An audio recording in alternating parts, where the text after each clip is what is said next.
Okay, so lately lang, meron ulit akong dumating na package galing China. Bale carbon MTB frame yung laman niya.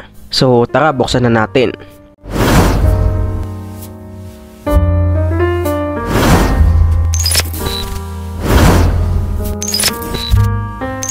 Okay, kung makikita nyo, tinatanggal na natin yung tape.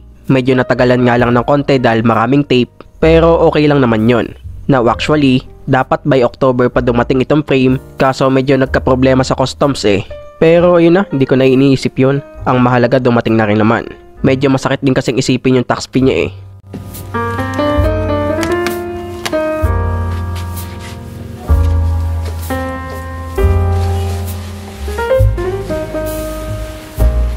So ayan, nakuha na natin yung frame. Now ito kung makikita nyo, ayan balot na balot siya. And bukod sa frame, meron din itong mga ibang kasama. So itong isang ito, I think seat post yan. Tapos itong isa naman, mukha siyang headset. So ayan, bubuksan na natin siya.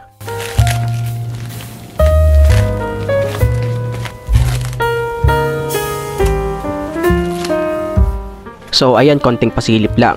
Ayun oh, kulay black siya.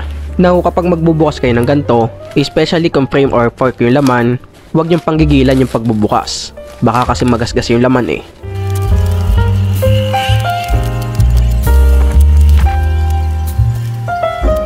And finally, ito na. Trifox, glossy na black. Ang gaan grabe. Pero mamaya na yan. Tignan muna natin yung ibang mga kasama. Itong isang ito.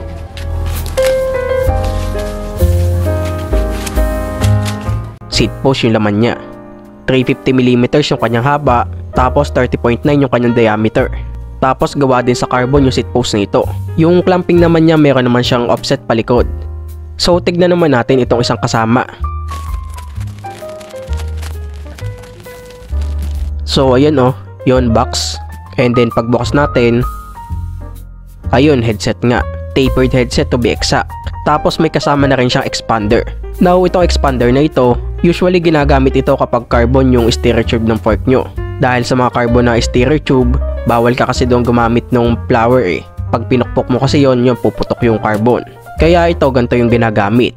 Although hindi naman carbon yung steerer tube ng fork na gagamitin natin, pero mapapakinabangan pa rin natin ito dahil mas madali itong ikabit eh compared doon sa flower. And finally guys, puntahan na natin yung mismong frame. Pero bago natin ituloy, sa mga hindi pa pala dyan nakaka-subscribe, please makikisubscribe po ng channel ko dyan sa baba, and then pakipindot na rin po ng bell icon para lagi ka ma-notify kapag may bago tayong uploads. Also, pakifollow na rin po ng ating mga social media accounts. Mayroon din po tayong Facebook page, Instagram at saka TikTok. So bali dyan po ako mag-upload ng ilang content na hindi ma-upload dito sa YouTube. So nasa description po yung link. Okay, simulan na natin. Okay, so balik na tayo. So itong frame na ito, bale ito nga pala yung Trifox SDY20, isang carbon XCMTB frame. So ipinadala sa atin ito ni Trifox para gawa ng video. Pero bago natin puntahan yung mismong specs, pag-usapan muna natin yung background tungkol dito sa brand ng Trifox. So ang Trifox nga pala, bale collaboration siya ng Trinx at saka Foxter. Joke lang. So si Trifox nga pala, Chinese bicycle brand yan na gumagawa ng mga carbon bike components, especially mga carbon frame set, mapa road bike man or MTB.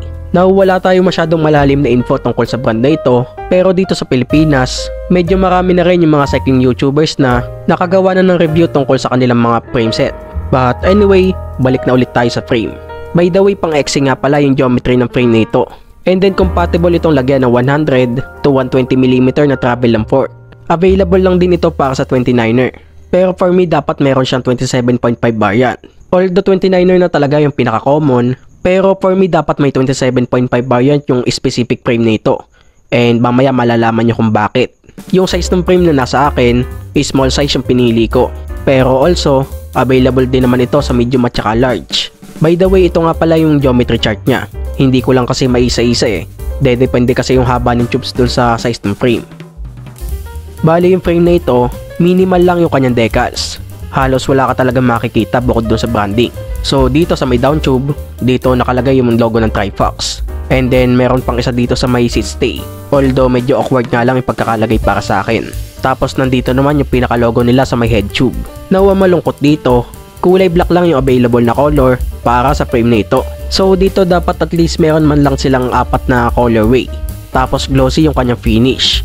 Okay, so balik naman tayo sa kanyang frame material. Bale, yung frame nga pala na ito is gawa sa T1000 carbon fiber. Now, since gawa nga ito sa carbon, syempre check natin yung kanyang weight.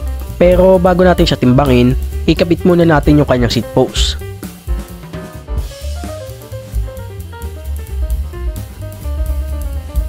So ayan sobrang gaan. So ayan kung makikita nyo, bale nakakuha tayo ng 1 kilo, kasama na dyan yung seat post, seat lamp, yung mga skewers at saka yung dropout.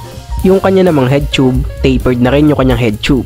Tapos ayun nga, may kasama na rin siyang headset. Nawa maganda rin sa head tube nito, integrated na siya. Meaning hindi mo na kailangang ikabit yung bearing cup, which is medyo mahirap din at saka delikado, lalong-lalo na kung wala kang tools. So ang mangyayari dito, yun, isasalpak mo na lang yung bearing and then okay na.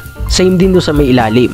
Tapos meron na rin pala itong dalawang bottle cage mount. Isa doon sa may down tube, isa sa may seat tube. So dito sa may down tube, kung mapapansin nyo, tatlo yung kanyang tornilyuhan. Bali pwede mong i-adjust dyan yung bottle cage. Yung kanyang brake mount naman, post mount naman yung kanyang brake mount. So ito okay lang naman to dahil common naman yung post mount especially sa MTB brake set. Tapos compatible lang ito lagyan ng 160 hanggang 180mm na rotor. Tapos yung bottom bracket shell naman niya, threaded na rin yung kanyang bottom bracket shell.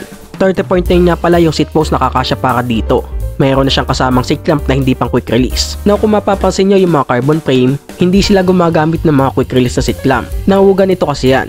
Yung mga hindi kasi quick release na seat clamp, pwede mo pa kasi yung mahigpitan gamit yung torque wrench. Now ano nga ba yung torque wrench? Yun yung mga panghigpit na nasusukat mo kung gaano nakahigpit yung isang bagay. So kapag naghihigpit ka ng mga carbon parts, dapat mabantayin mo yon dahil kung masobrahan ka sa paghihigpit, pwedeng mabasag yung carbon. Ang problema kasi doon sa QR na seat clamp, hindi mo siya magagamitan ng torque wrench. Kaya minsan hindi mo alam na mahigpit na pala and then yun, basag. Tapos naka-internal cabling na rin ito. Mayroong isang routing para sa RD, tapos isa naman para sa brakes. Ang maganda dito, meron na rin siyang tunnel guide. So ipapasok mo na lang yung cable and then dire-diretso na siyang lalabas. Hindi mo na siya kakapain pa. Di ko nga lang alam kung ganun din yung case kapag naglagay ka ng hydraulic brakes. Pero ayun, tignan na lang. By the way, meron lang ako sa napansin dito. So kung makikita nyo, wala siyang routing para sa FT. So meaning, hindi ka makakapag 2x or 3x gamit yung frame na ito. Pagdating naman sa kanyang dropout, naka 12mm through axle ito and then 148mm boost spacing. Pero ang tanong, sulit nga ba itong Trifax SDY20? Now sa ngayon hindi ko pa masasagot yan dahil hindi ko pa nabubuo yung bike And I think mukhang matagal-tagal pa bago ko siya mabuo. Kailangan ko pa rin kasi mag-ipon Pero ayun lang, bago tayo magtapos, silipin muna natin yung mga pros and cons na napansin ko. Unahin muna natin yung kanyang pros. Now isa sa mga pros na nakita ko dito is yung kanyang presyo. Medyo mababa na rin yung presyo ng frame nito compare sa ibang kakompetensya niya na ibang carbon MTB frame. Second na pros na nakita ko is yung paggamit nila ng T1000 na carbon. Now kung i-compare mo kasi doon sa ibang mga carbon frame na budget lang, yung iba kasi gumagamit lang ng mga T700, T800 na carbon. Ito T1000 na. So mas matigas yung klase ng carbon na ginamit dito compared doon sa iba. Pangatlo, yung kanyang mga freebies. So ayun nga, kung nakita nyo naman kanina, meron siyang kasamang carbon seat post at saka headset. And kung bibilhin mo yung mga freebie niya ng bukod, ayun, mamamahalan ka rin. At saka isa pang post na nakita ko, naka-boost spacing na siya. Now ang advantage kasi ng boost compared do sa non-boost, mas magiging matibay kasi yung wheelset kapag ganon. Especially kapag nagte-trail ka. Now hindi ko naman sinasabing hindi matibay yung non-boost, pero mas matibay nga lang yung boost. Pareho namang okay, basta true axle.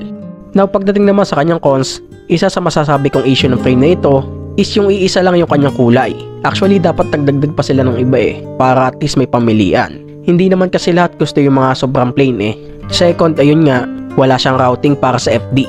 Naniniwala pa rin kasi ako na may ibang tao pa rin na preferred yung 2x at saka 3x. Especially yung nagre-racing sa kalsada gamit ang MTB. So ayun lang, dapat naglagay na sila ng routing para sa FD dahil wala namang mawawala para sa akin And third, dapat meron din itong variant para sa 27.5. Now yun nga, since hindi nga siya pwedeng lagyan ng FD and then dinesign nga lang yung frame nito para sa 1x, malinaw na mas minamarket ni Trifax yung bike para sa off-road. Now kung ganun nga, dapat may variant ito para sa 27.5. Dahil may ibang tao rin kasi na kapag nagte-trail, mas gusto nila yung 27.5 dahil mas maganda yung cornering nito. So yun lang naman yung pros and cons na nakita ko and then wala nang iba. Pero in the future kapag ginagamit na natin ito, ayun titignan lang natin kung may mapapansin pa tayo at saka kung matibay ba talaga yung frame. Now sa mga nagtatanong kung magkano nga pala ito, So ayun guys, ilalagay ko na lang yung link niya sa ibaba. Mahirap din kasi magsabi ng iisang presyo lang dahil paiba-iba yung presyo nila Halos linggo-linggo kasi sila kung mag-sale. Kaya ayun, kayo na lang yung bahala tumingin. Dahil baka pag nagsabi ako ng isang presyo dito, baka pag na-upload tong video na ito, iba na yung presyo niya pag tingin nyo. Asahan nyo na rin yung mga custom fee at saka yung mga shipping fee. So again, yun lang muna, hanggang doon na lang. This is Cycling Voyage. Goodbye.